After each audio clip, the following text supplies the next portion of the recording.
તો અમદાવાદમાં 25 થી 31 ડિસેમ્બર દરમિયાન કાંકરિયા કાર્નિવલ યોજાશે તે પૂર્વે જ મોટો વિવાદ છેડાયો। કોર્પોરેશન દ્વારા લેવામાં આવેલા કરોડોના વીમાની શરતો સામે ગંભીર સવાલ ઉઠ્યા છે। ઓરિએન્ટલ ઇન્સ્યોરન્સ કંપનીના નિયમ મુજબ જો મુલાકાતી પાસે કાયદેસરની ટિકિટ હોય તો જ વળતર મળી શકે। એએમસી કાર્નિવલમાં લોકોને વિનામૂલ્યે પ્રવેશ આપે છે। જો ટિકિટ જ ન હોય તો દુર્ઘટના સમયે વળતર કેવી રીતે મળે? તંત્રએ આતંકવાદ અને ભૂકંપ જેવી આપત્તિઓ માટે ₹45 લાખનું પ્રીમિયમ ભરી 5,000 કરોડ રૂપિયાથી વધુનો વીમો લીધો।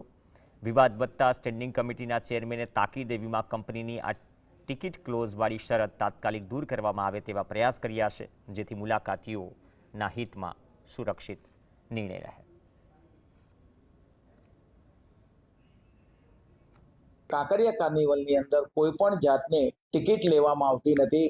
તમામ માટે આ મનોરંજન કાર્યક્રમો રોજના 2 થી 3 લાખ 5 લાખ સુધી અલગ અલગ 3 સ્ટેજ ઉપર લોકો જ્યારે આવતા હોય અને એના જે વીમાનો પ્રીમિયમ મહાનગરપાલિકા દ્વારા 3,90,000 જેટલું જે ભરવામાં આવ્યું છે, એમાં કોઈ પણ જાતની શરત ન રહે એ માટે ચોક્કસ કંપની સાથે રજૂઆત કરવામાં